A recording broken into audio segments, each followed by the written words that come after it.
Salam, Bapak Ibu Saudara yang mengasihi dan dikasihi oleh Tuhan, mendengarkan firman Tuhan dengan baik dan melakukannya dengan setia, menggerakkan hati Tuhan untuk mendatangkan berkat-berkat-Nya bagi para pelakunya. Mari kita sambut berkat-berkat dan perkenanan Tuhan dalam ibadah raya yang kudus ini. Saya undang kita semua bangkit berdiri. Pertolongan kita adalah dalam nama Tuhan yang menciptakan langit dan bumi, yang memelihara kesetiaan sampai selama-lamanya, dan yang tidak pernah meninggalkan pekerjaan tangannya. Kasih karunia dan damai sejahtera dari Bapa dan Tuhan Yesus Kristus dalam persekutuan dengan Roh Kudus menyertai saudara sekalian. Amin. Silakan duduk kembali. Selamat pagi Bapak Ibu Saudara yang terkasih dalam Tuhan Yesus Kristus. Shalom, haleluya. Senang kembali kita berjumpa dengan jemaat Tuhan yang terkasih Gereja Islamasi. Kita sama-sama mengucap syukur jemaat Tuhan GNR maupun jemaat Tuhan di TPGLS. Sama-sama kita bersyukur atas kasih dan kebaikan Tuhan, karena kita punya satu Raja yang layak disembah, Dialah Yesus namanya. Haleluya.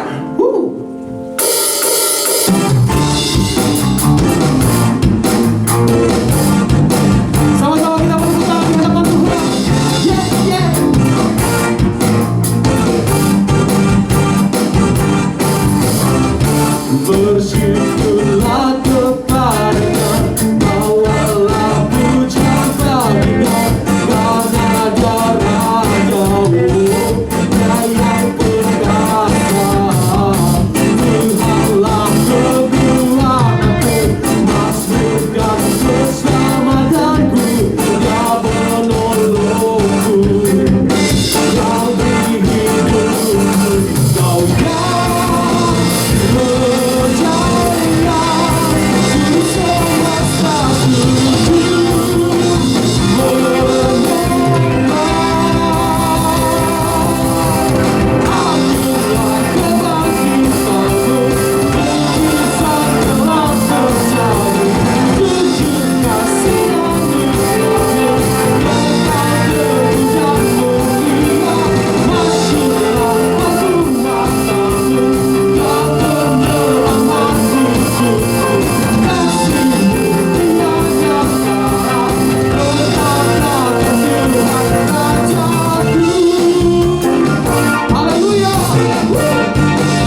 kasih Tuhan atas anugerah terbesar yang Tuhan berikan untuk setiap kami.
ikhtikar mengikut Yesus, keputusanku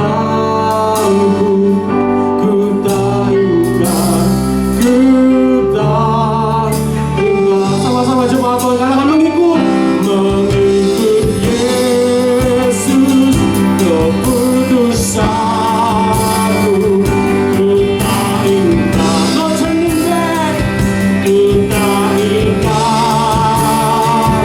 Mengikut Yesus, keputusanku ku tak ingkar, ku tak.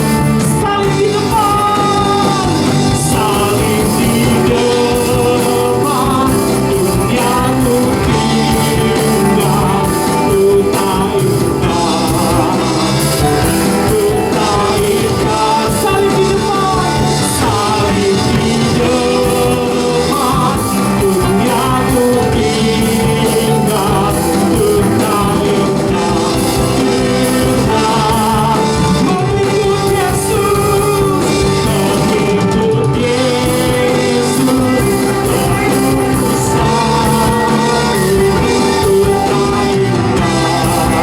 Mengikut Yesus, keputusanku ku tak ingkar, ku tak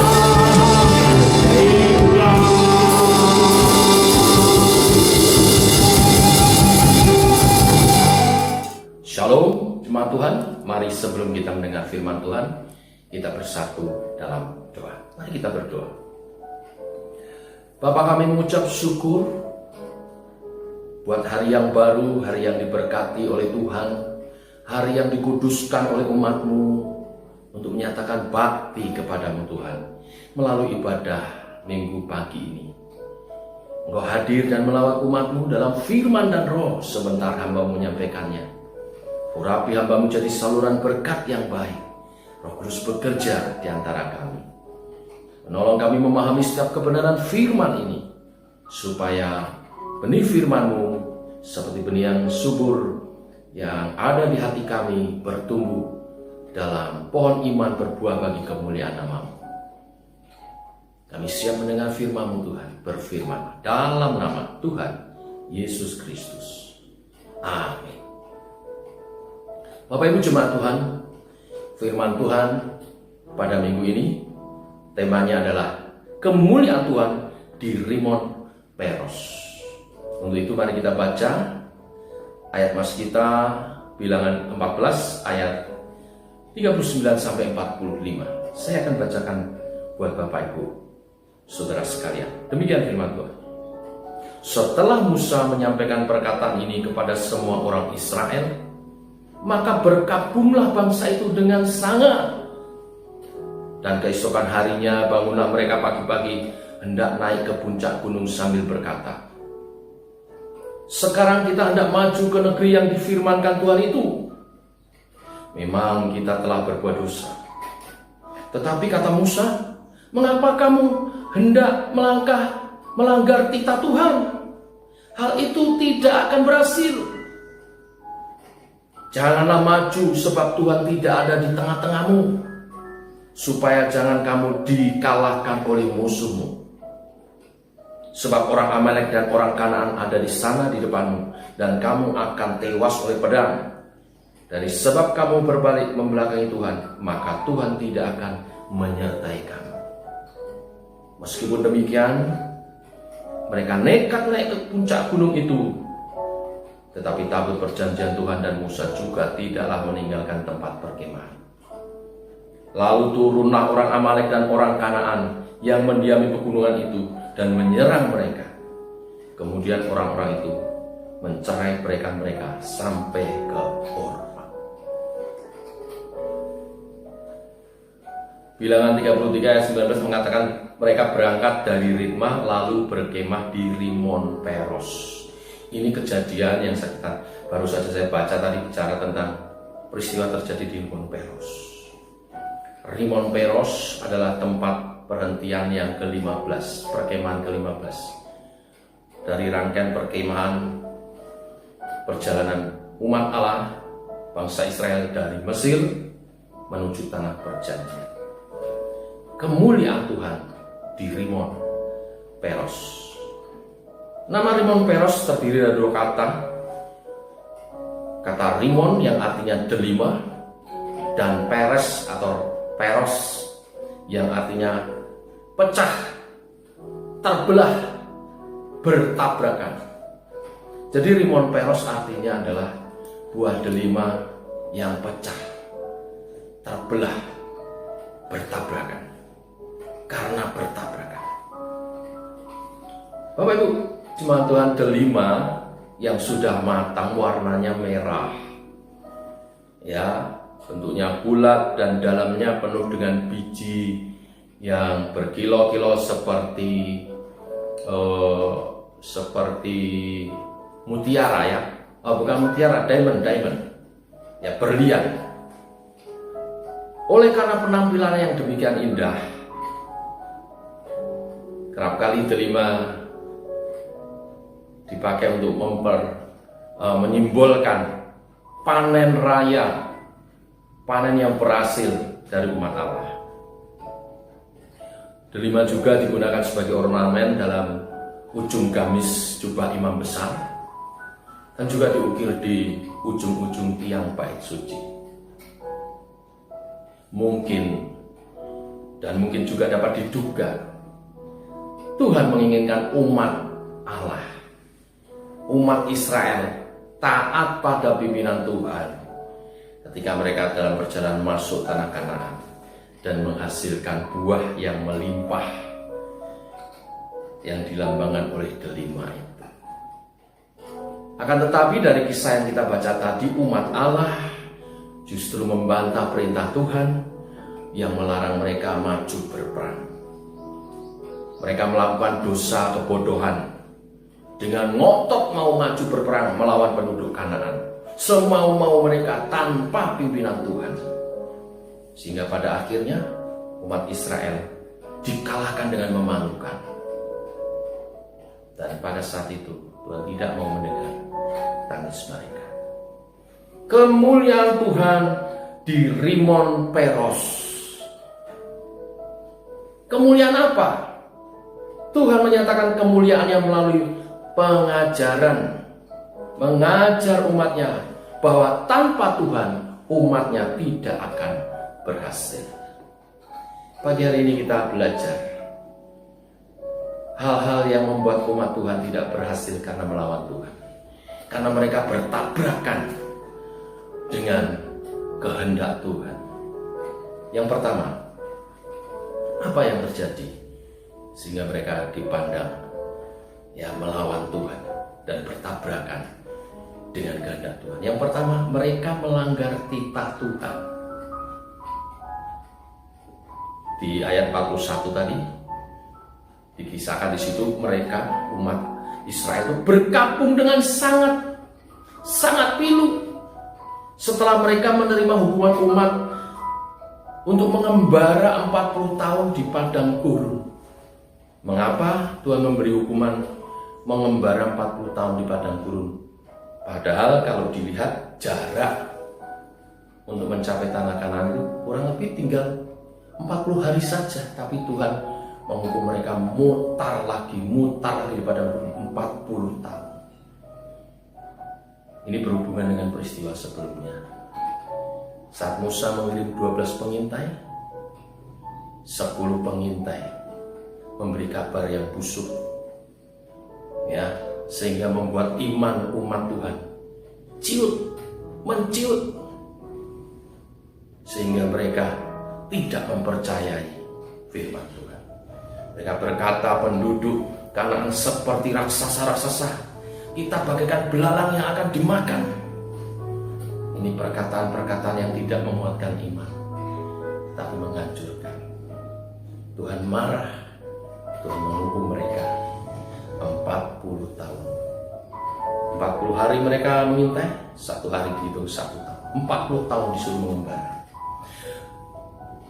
Perkataan Tuhan ini atau hukuman Tuhan ini membuat mereka berkabung, meratap, karena bangsa Israel sangat tidak senang dengan hukuman ini, karena membuat mereka harus kembali pada Allah. Lebih lagi ketika mereka menyaksikan bahwa 10 orang pengintai yang memberikan kabar busuk itu dihukum mati oleh Tuhan. Mereka menyaksikan penghukuman ini. Seharusnya mereka makin takut akan Tuhan dan makin taat kepada perintahnya. Tetapi ternyata hukuman Tuhan tidak membuat mereka jerah, tidak membuat mereka bertobat, malahan membuat mereka tetap melakukan peperangan yang dilarang oleh Tuhan. Seharusnya hal yang membuat mereka lebih taat pada titah Tuhan, tetapi mereka justru melanggar hukum Tuhan itu. Mereka maju berperang yang sebetulnya kalau ditelaah maksudnya itu maksud baik, ingin merespon dari apa yang terjadi di perikop sebelumnya, ya, ingin merespon, ingin menunjukkan kepada Tuhan ketidakpercayaan mereka yang lalu, dan mereka ingin menunjukkan, oke, sekarang maju berperang, ya, kita tidak takut lagi, kita maju berperang. Tapi masalahnya maksud baik itu tidak bisa menggantikan ketaatan, Bapak Ibu Saudara sekalian. Yang Tuhan harapkan adalah ketaatan mereka. Saat Tuhan berkata maju, ya maju. Saat Tuhan berkata jangan, ya jangan. Ini waktu Tuhan berkata maju, mereka tidak mau maju. Waktu Tuhan berkata jangan, mereka malah maju. Ini namanya nggak taat, walaupun maksudnya baik. Saya teringat satu kisah, ada seorang jemaat Tuhan yang mengikuti Holy Tour atau tour ziarah ke Yerusalem, di mana salah satu destinasinya adalah Gunung Sinai. Dan sebelum mereka berangkat tour, jemaat ini datang ke Pak Pendeta, mohon doa supaya turnya ini mendatangkan keimanan bagi dirinya. Lalu dia bercerita, Pak Pendeta, salah satu yang mau dituju adalah Gunung Sinai. Nanti kalau sampai di sana, Pak Pendeta, saya mau mendaki sampai ke puncaknya, karena di sanalah Musa menerima 10 hukum, 10 perintah Allah, 2 loh batu. Maka Pak Pendeta, saya mau dengan lantang berteriak membacakan 10 hukum perintah itu. Doakan Pak Pendeta ya, doakan ya. Sebelum berdoa, Pak Pendeta memberi komentar. Saudara,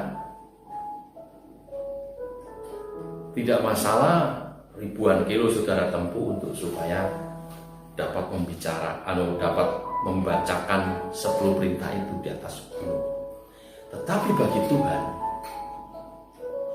ya, tidak harus ribuan kilo saudara tempuh. Di rumah, di sini pun, kalau saudara menjalankan 10 perintah, di rumah tanggamu engkau menjalankan 10 perintah, di pergaulanmu engkau menjalankan 10 perintah, itu jauh lebih menyenangkan hati Tuhan. Maksudnya baik, belum tentu itu baik buat Tuhan.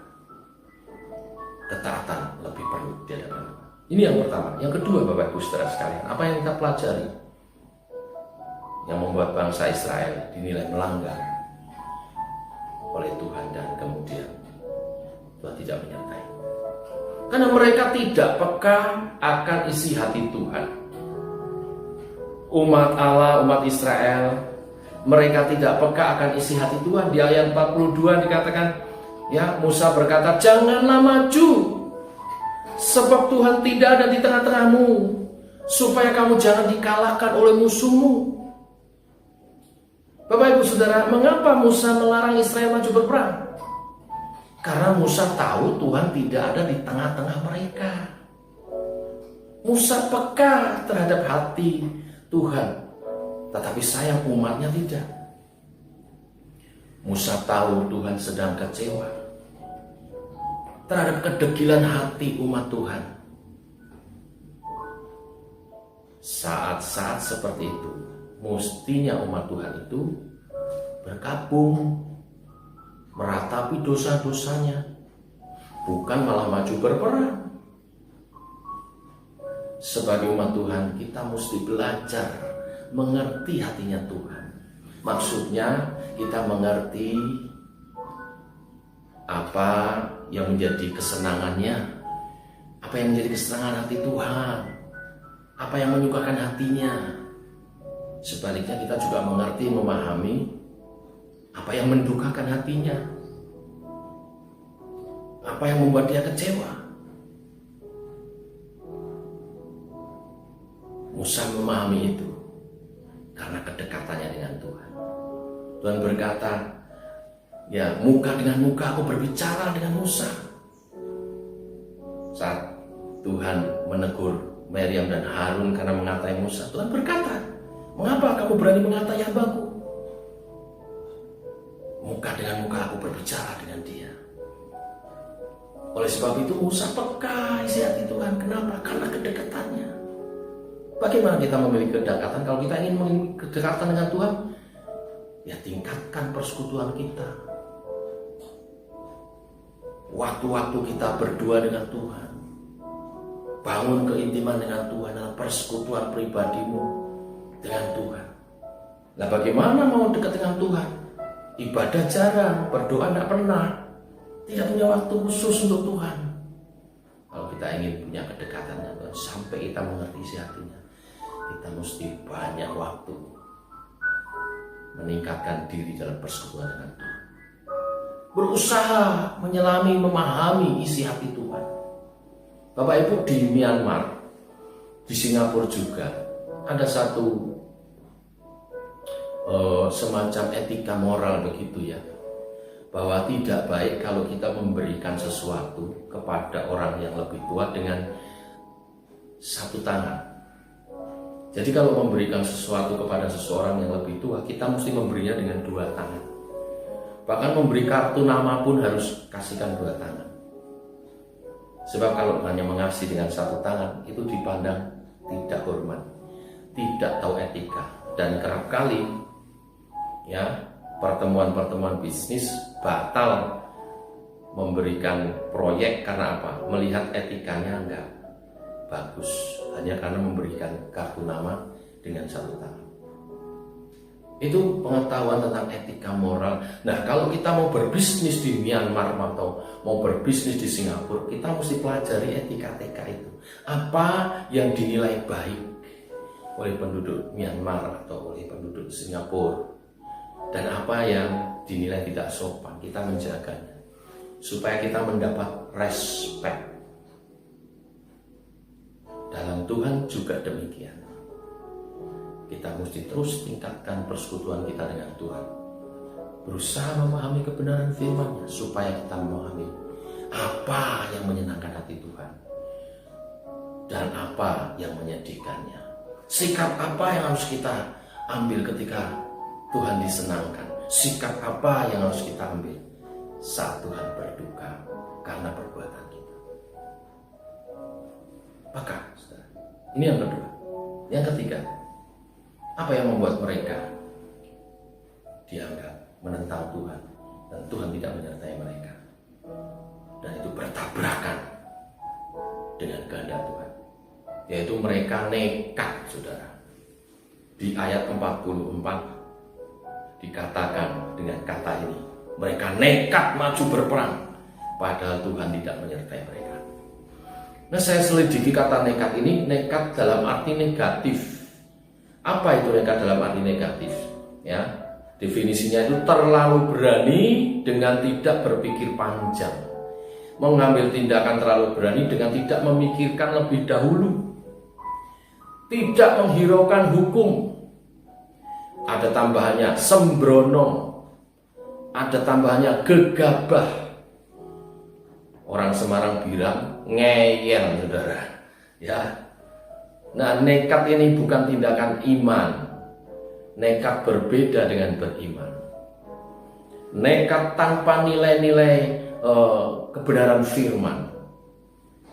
Nekat tidak ada nilai-nilai kebenaran firman, dan juga nekat tidak ada ketaatan. Tetapi berbeda dengan iman.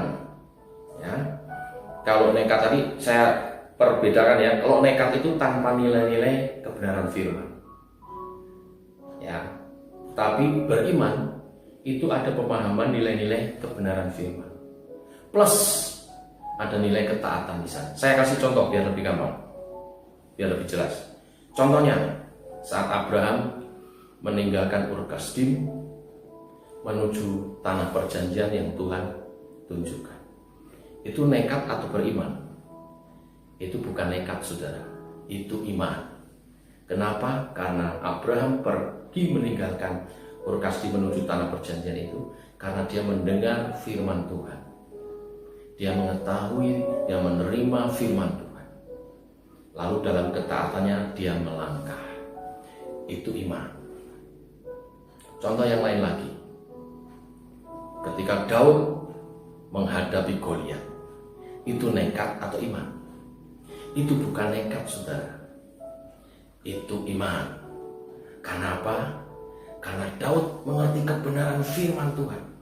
Saat Goliat meremehkan, menghina umat Tuhan dan juga menghina Tuhannya, dia tahu kebenaran firman Tuhan harus dihina. Tidak boleh orang kafir itu meremehkan Tuhan kita. Maka dia maju berperang. Dan dia tidak maju apa adanya. Dia penuh perhitungan. Kenapa? Karena pengalaman hidupnya saat dia mengalahkan singa, mengalahkan beruang, itu adalah pengalaman iman bersama dengan Tuhan. Ya, dia bukan tidak atau tanpa perhitungan. Dia tahu dia bisa mengalahkan Goliat karena dia pernah berpengalaman bersama dengan Tuhan. Dia kalahkan singa, dia kalahkan beruang, dia pasti juga bisa kalahkan Goliat. Dan yang terutama, Daud yakin percaya bahwa Tuhan menyertainya, Tuhan memberi kemenangan. Dan dalam ketaatannya dia hadapi Goliat yang jauh lebih besar dari dirinya. Itu iman, itu bukan nekat. Ya, iman dengan perhitungan yang jelas karena mengenal, mengerti kebenaran firman dan langkah dalam ketaatan. Bapak Ibu Saudara sekalian, kita mesti betul-betul berpegang kepada firman Tuhan. Betul-betul beriman kepada Tuhan. Karena banyak hal di dunia ini mudah sekali untuk membuat kita bergeser dari rencana Tuhan, dari kehendaknya. Ada profesor yang mengajar di kelasnya. Ini kelas desain interior ya. Profesor ini memberikan tugas semua mahasiswa silakan lukis gambar kelok-kelok. Saya beri waktu 5 menit. Setelah 5 menit, ayo semua angkat kertasnya, lihatkan satu dengan yang lain gambar hasilnya. Pandang apa yang saudara ambil kesimpulan? Banyak mahasiswa berkata, tidak ada yang sama. Betul. Satu pun tidak ada yang sama. Ketika disuruh menggambar atau melukis garis kelak-kelok. Mengapa saya berikan perintah ini, tugas ini, untuk memberi pemahaman kepada saudara. Garis kelak-kelok itu dinamis. Ya, oleh sebab itu sertakan unsur dinamis dalam setiap karyamu ketika engkau membuat bangunan, mendesain dan sebagainya. Akan sangat dinamis, akan sangat banyak ide dan kreasi. Tapi saya menangkap nilai yang lain, Bapak Ibu Saudara sekalian. Ketika mahasiswa itu diperintahkan menggambar atau melukis garis kelak-kelok, semua bisa melukisnya dan semua tidak ada yang sama. Ini berarti apa? Ini berarti banyak cara untuk hidup tidak lurus. Ya, banyak cara untuk hidup tidak lurus. Gampang sekali untuk hidup tidak lurus. Sama gampangnya dengan membuat garis kelak-kelok. Semua orang bisa. Ya, semua orang bisa. Tapi kalau mau lurus, aturannya harus sama. Ambil penggaris, tarik pakai penggaris, itu pasti lurus dan hasilnya pasti sama. Iman kepada Tuhan, firman Tuhan itu seperti penggaris itu. Itu yang menjadi pegangan, acuan kita hidup lurus di dalam Tuhan, sehingga kita tidak perlu bertabrakan dengan kehendaknya. Mari pagi hari ini kita merenungkan kebenaran firman yang saya sampaikan secara sangat sederhana ini. Intinya adalah selalu minta bimbingan Tuhan, selalu minta tuntunan Tuhan. Roh Kudus menuntun kita dan pegang kebenaran firman, karena kita tidak dapat berjalan sendiri. Kita perlu Tuhan, seperti bangsa Israel berjalan menuju tanah perjanjian. Mereka harus tetap fokus terhadap tiang awan dan tiang api dan memegang perintah Tuhan melalui hambanya Musa yang setiap kali Tuhan berkata mulai dari muka dengan muka dan disampaikan oleh umat Tuhan. Mari kita hidup dalam ketaatan supaya delima yang memang seharusnya indah itu memang indah dan dapat dinikmati. Tuhan memberkati. Mari kita datang pada Tuhan, resapi firman ini. Bimbinglah aku ya Tuhan di sepanjang hidupku. Tuntunlah aku oleh kebenaran firman yang bagikan sulur, agar ku tak sesat di jalan.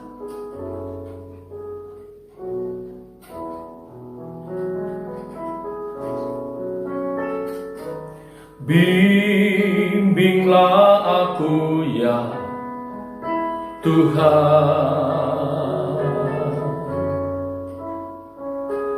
di sepanjang jalan hidupku.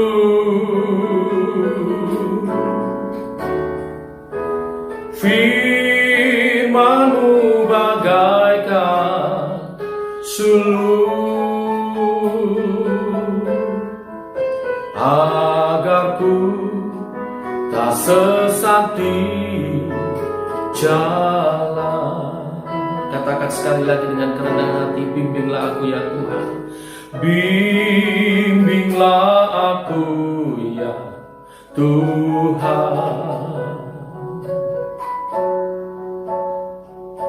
di sepanjang jalan hidupku.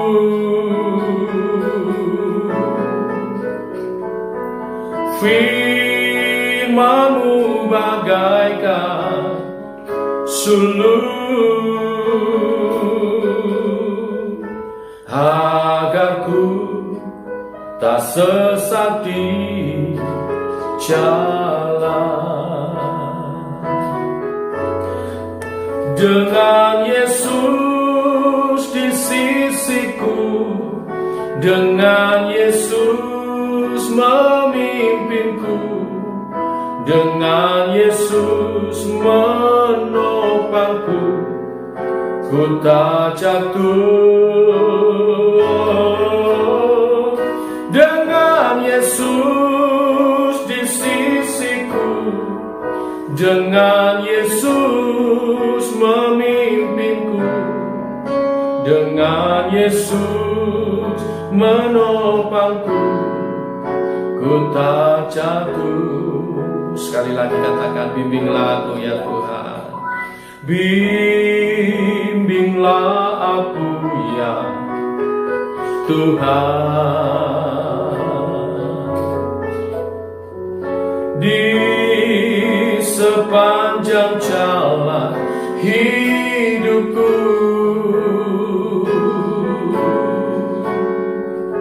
Firman-Mu bagaikan sulur,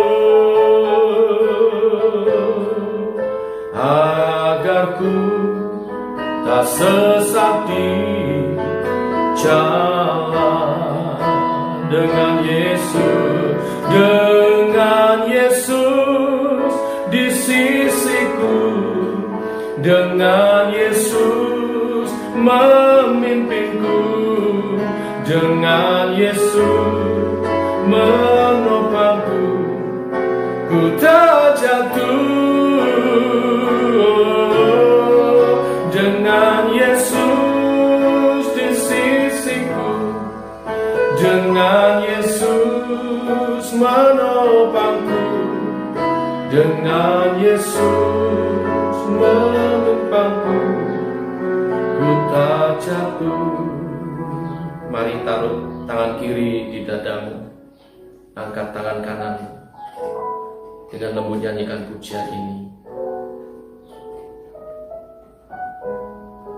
Haleluya Tuhan Yesus. Katakan, dengan Yesus di sisiku,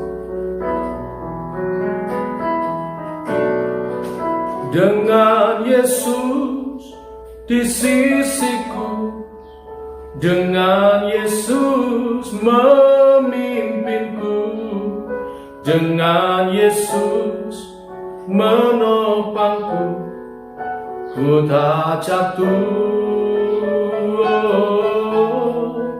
Dengan Yesus di sisiku, dengan Yesus memimpinku, dengan Yesus menopangku, ku tak jatuh.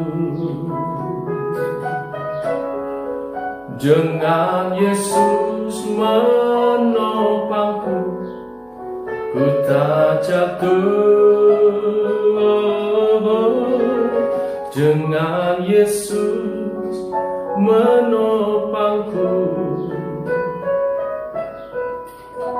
ku tak jatuh. Mari satu dalam doa.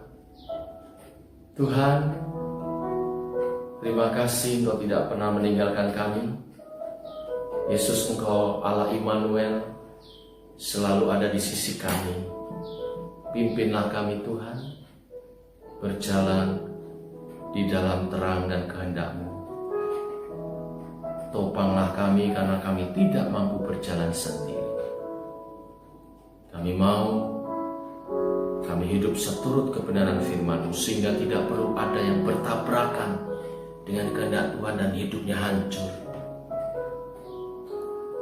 Rancangan-Mu adalah rancangan damai sejahtera yang mendatangkan kebaikan dan kemuliaan. Kami mau itu terjadi atas kehidupan kami. Pimpin kami Tuhan, pimpin kami, pegang tangan kami, mengenapi setiap kebenaran firman-Mu, tuntunan-Mu, penyertaan. Terima kasih Tuhan, dalam nama Tuhan Yesus kami berdoa. Amin. Demikian firman Tuhan kita pagi ini, saudara. Selamat hari Minggu. Haleluya, kita semua telah mendengarkan firman Tuhan.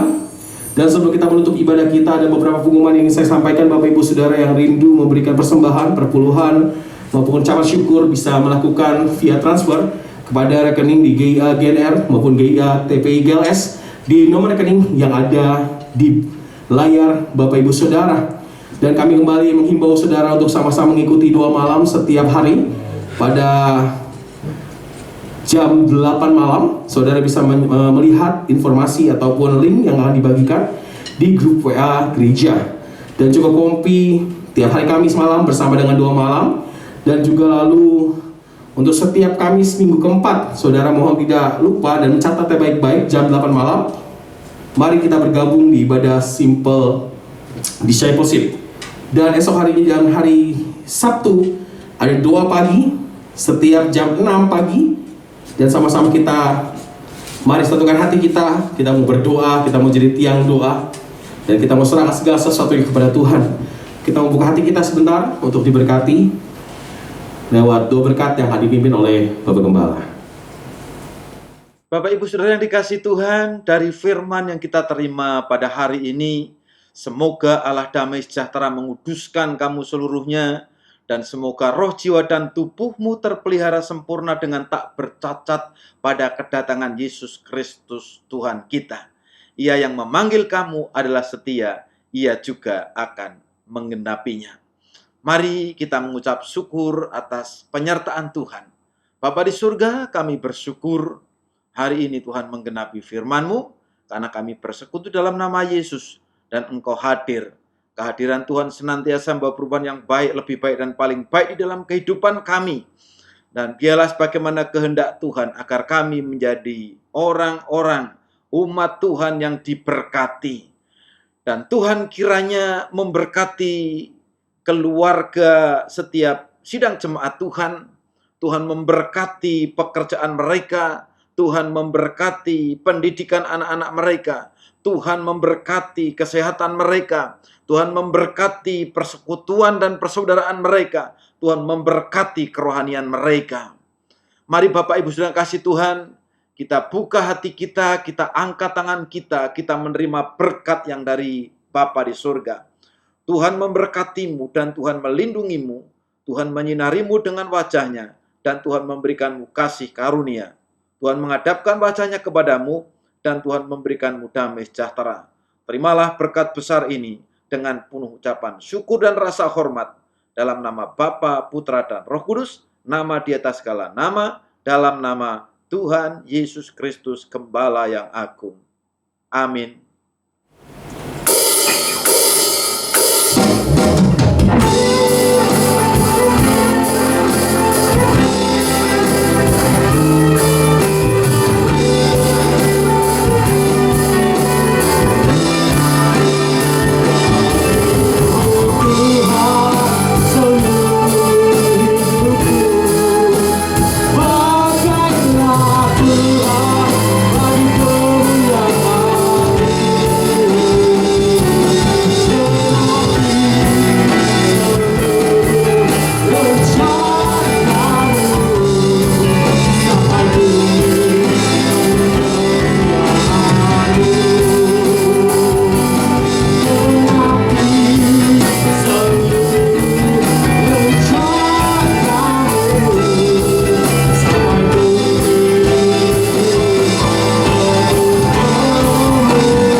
Silakan melakukan saat teduh. Ibadah kita telah selesai, sampai berjumpa kembali. Tuhan Yesus memberkati kita. Shalom.